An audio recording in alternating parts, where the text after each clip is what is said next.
There's something really special about shooting on film. The click of the shutter, the weight of the camera in your hand, and the anticipation of getting the photos back from the lab after you go and send it off. So if you're just starting out, finding the right film camera is going to make all the difference in this hobby. Today, I'm going to introduce you to a classic, the Minolta SRT 101, my first film camera. This camera is known for its reliability, straightforward design, and manual controls. I'll take you through what makes this camera tick and what makes it truly special. Come follow me to somewhere that's probably a little more worn than this.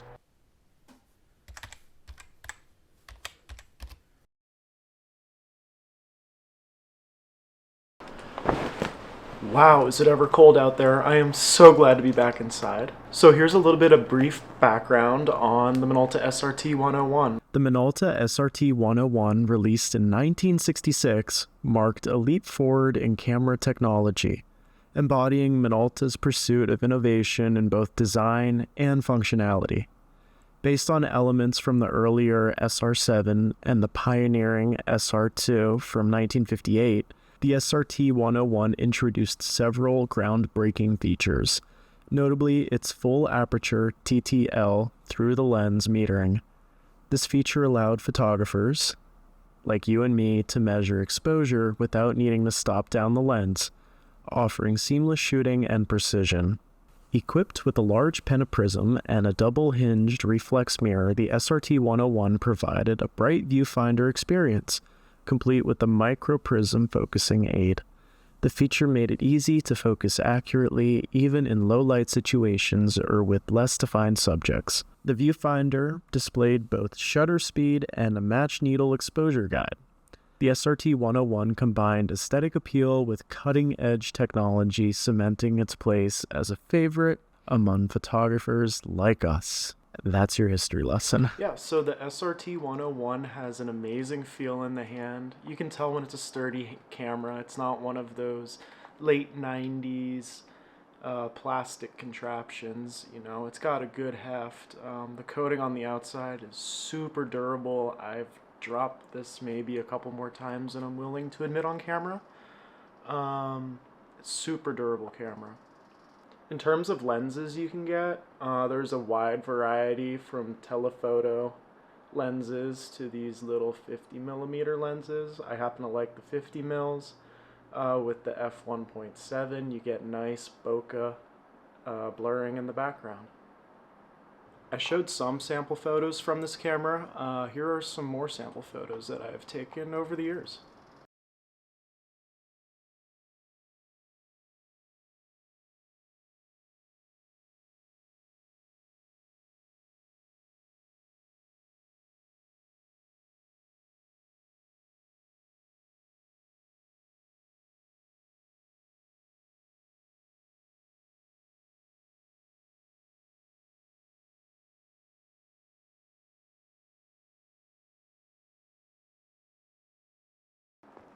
So I picked up this model a little over 7 years ago. I did end up paying around $50 for it on eBay, but that was before the whole boom in the film camera market took place. So this might not be as cheap as it was before. I did a little searching on eBay before making this video, and I found some models that were around $100 to $200 now.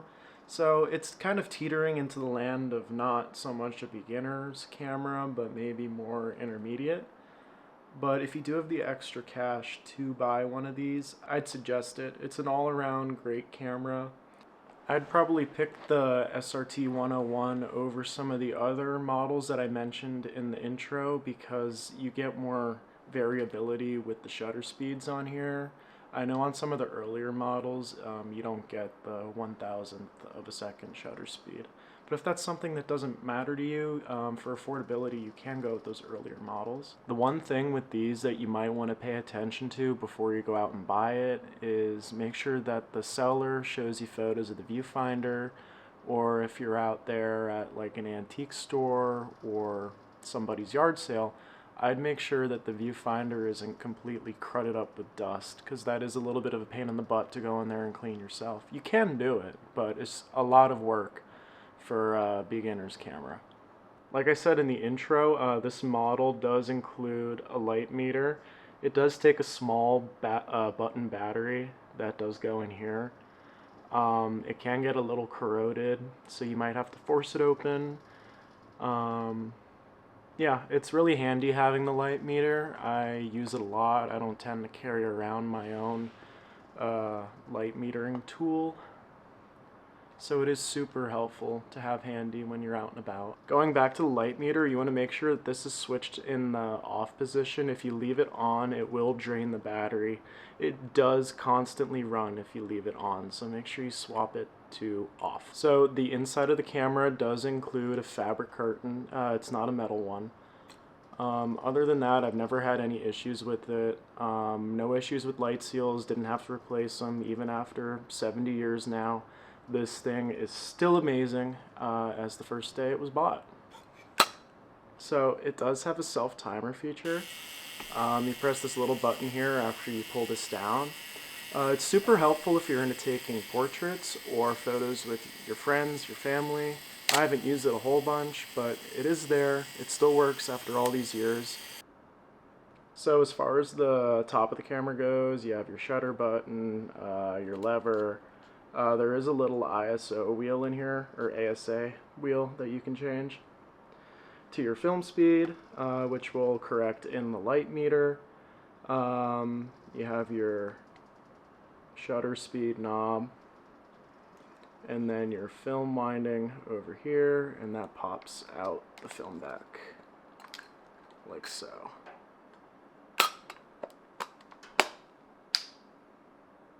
On the bottom, like I've said, you have your light meter controls, option for a tripod.